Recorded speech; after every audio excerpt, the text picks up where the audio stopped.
Hello everyone, my name is Pranvi Nissan and today I'm going to be talking about my favorite book to movie adaptations part 2. If you didn't check out the part 1 video, I'll leave the link in the description down below. Please do check it out, it has some good recommendations. And even this video is not going to include the obvious ones like the ones I mentioned in the earlier video like Hunger Games and all. Without any further delay, let's move on to the first one. So the first book I'm going to talk about is The Hate You Give. The Hate You Give is a young adult contemporary novel written by Angie Thomas. It was made into a movie which is available on Hotstar, I think. And so yeah, the book and the movie both are about a young African American teenager called Star Carter. She witnesses the shooting of her unarmed best friend by a white policeman, and she tries to stand up for justice for her best friend while she faces pressure from different communities in the world, like all the white police people, the white neighborhood, her family, her obligations as a best friend. It's a very educating and enlightening movie about how black people are treated out there, how the black teenagers are treated out there, and the prejudice the white police have. And it is a very good choice to educate yourself over the black movement that's been going on in the world. So I highly recommend you watch the movie because the movie is a very good adaptation of the book itself.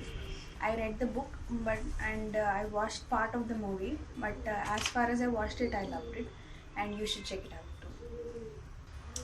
So the next book I'm going to talk about is Simon versus the Homo sapiens Agenda. It's a young adult contemporary novel written in 2015 by Becky, and it was made into a movie called Love, Simon in 2018. So basically the story of the book and the movie is about coming of age story. It's about a protagonist called Simon, who is a closeted gay high school kid, and he is forced to reveal his identity and his sexual identity to his entire family and friends in high school because one of his classmates blackmails him that he would reveal the emails he has been writing to another closeted gay kid whose identity he doesn't know. So this story is about accepting yourself as you are, loving yourself for that, and it's about friendship and family and how they stand with you no matter what. It's a very easy, heartwarming film. I like the movie more than the book actually. The actors portrayed it very well, and the story is it's about how we need to let people do their own thing, how we like feed off the insecurities of the people and how we should stop doing that. So it's a very good movie with a good message and good entertainment in it. I suggest you watch it or read the book, but if you're not much of a reader, you should check out the movie. It's a very good movie. I'm going to talk about is a very well-known series. It's well-known because of its video game adaptation more than the movie, I mean the series adaptation, and that book and series is none other than The Witcher. The Witcher is a high fantasy novel written by Andrzej Sapkowski, and it has been converted into a video game. After reaching the success in the video game version, they decided to make it into a Netflix show, and I think they did a very good job with it. The Witcher is basically about a man called Geralt. He is a Witcher. Witchers are mutated, genetically enhanced human beings who are monster hunters, and the job of these people is to hunt down deadly beasts and help the people make their lives easier. But these people don't find it easy to live among humans because they are usually hated by humans, and these people can't procreate. So it's hard for the witches and the witches to find a home and a happy life. This plot revolves around Geralt and a little girl called Ciri, who is his destiny child, and these both fight to find their place in the world and fight and battle all the evils in the world. It's a very entertaining, very complex plot line, and it has very diverse and deep characters worth exploring.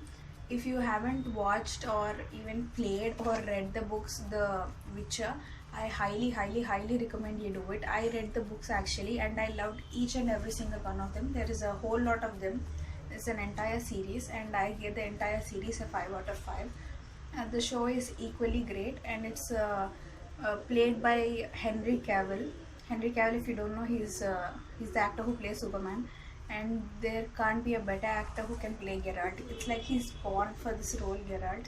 He is doing an amazing job. You must check it out at least for him. But the plot is amazing as well, and it has many great reviews, so I recommend you check it out. Movie or series I'm going to talk about is The Miniaturist. The Miniaturist is a very underrated and not so spoken about book as well as series. It has been it's the debut novel of Jessie Burton, and it has been made into a BBC TV series drama, and it has received quite a praise, and I liked it as well. And so basically, The Miniaturist, the plot is set in 17th century Amsterdam. It revolves around an 18-year-old girl called Petronella, or Nella. Nella is married to an older man called Johannes, and they live in Amsterdam. So as a wedding present to her, he gives her a very elaborate, beautiful miniature version of their own house, like their house. And it was very famous in those days for wives to have a miniature version of their houses and to decorate it, because during that time men had the control of the house, and women had the illusion of control and power through these miniature houses. So it basically focuses around the lack of power in the hands of women, and how they had to entertain themselves. So the plot is about Petronella trying to furnish this miniature house with the miniature whatever tables and furniture and cups and all. So she contacts a miniaturist, a mysterious miniaturist, and from the moment the miniaturist steps into their lives, everything goes to hell. And it is a very intricate and unique plot actually. It has a very unique writing style. It's a very slow story, not a plot centered story. It's character driven story actually. They are very deep and intense and diverse characters. This also explores the factors of racism and sexism in it, and how closeted gays had to suffer, and how the black slaves had to suffer. So it's an explore worthy show and a book. I like the book very much, and I think the show is not bad as well. So if you're not much of a reader, you should check out the series. And I think that's it for this video. Thank you for watching, and goodbye.